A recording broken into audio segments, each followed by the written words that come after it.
All students, स्वागत है आपका दिव्य एकेडमी बाराबंकी। प्रिय विद्यार्थियों, बता दें कि आपकी अपनी संस्था में Uttar Pradesh police RO PTD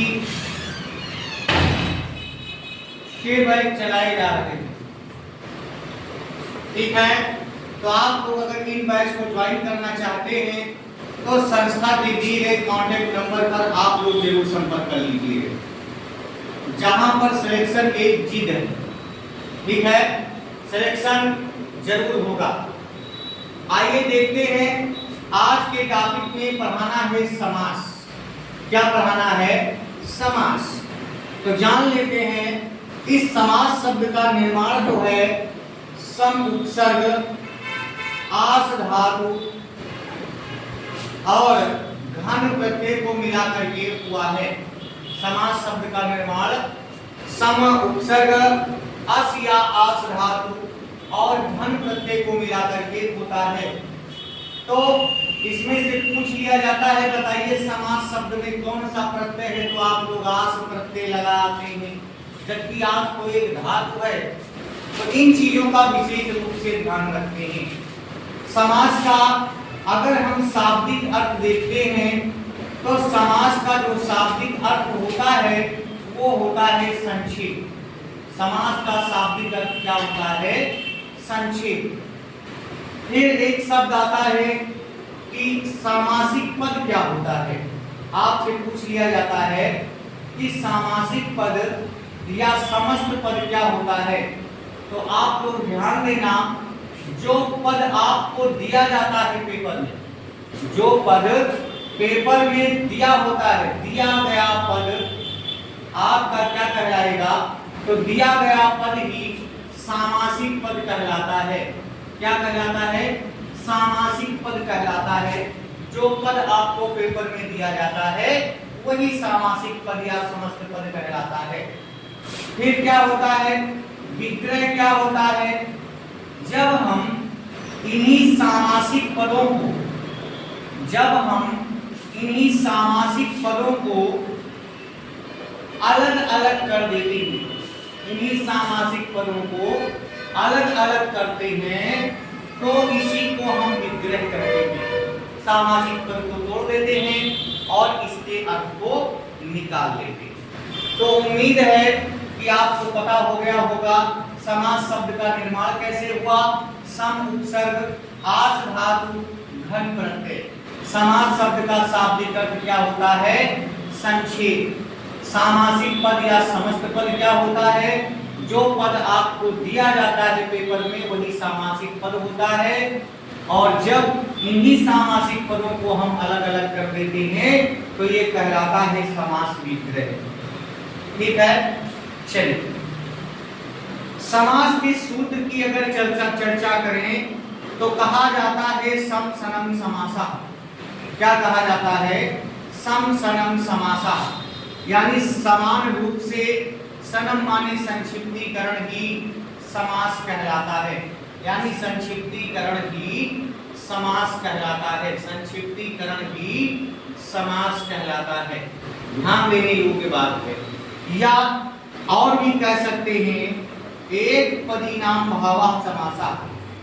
एक पदी नाम भावः समासा, यानी एक ही पद, कई पदों का एक पद हो जाना, कई पदों का एक पद हो जाना ही समास कहलाता है।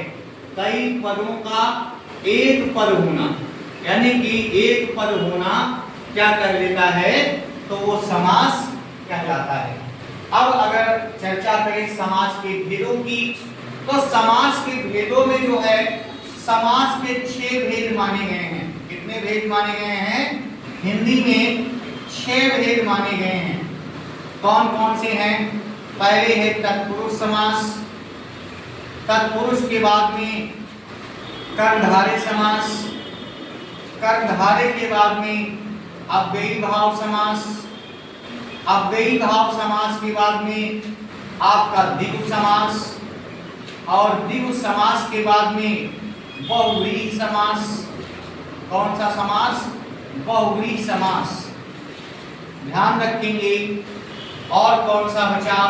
द्वंद्व समास। यही 6 भेद आपके हिंदी में माने गए हैं। अगर यहीं पर हम संस्कृत के दृष्टिकोण से देखें तो मुख्यतः 4 ही समास होते हैं। संस्कृत की दृष्टि से मुख्यतः 4 समास होते हैं। लेकिन आप हिंदी पढ़ रहे हैं तो आप हिंदी के का अनुसरण करेंगे, और अगर पूछा जाए कि समास के कितने भेद होते हैं तो समास के 6 भेद होते हैं। ये मुख्यतः में कौन कौन से आ जाते हैं? ध्यान देना। तत्पुरुष समास आ जाता है, अव्ययी भाव आ जाता है, बहुव्रीहि आ जाता है, और द्वंद्व समास आ जाता है।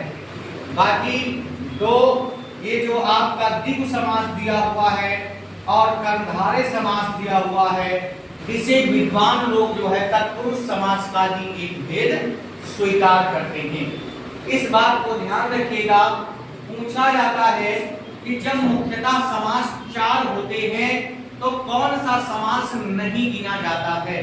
तो आप नहीं में ध्यान रखिएगा, एक द्विगु और एक कर्मधारय, इन दोनों को कायदे से आप लोग पढ़ लीजिएगा।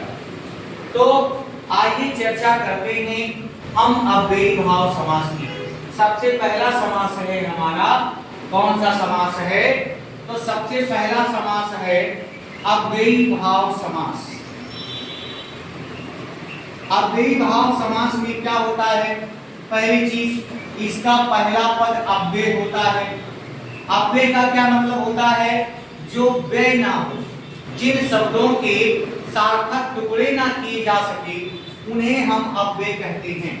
यानी आ धन व्यय, आ माने नहीं, व्यय माने टुकड़े, जिनके टुकड़े ना हो उन्हें हम अव्यय कहते हैं। इसके बाद में इसका क्या होता है? इसे हम उपसर्गों का समास कहते हैं। क्या कहते हैं? उपसर्गों का समास कहते हैं।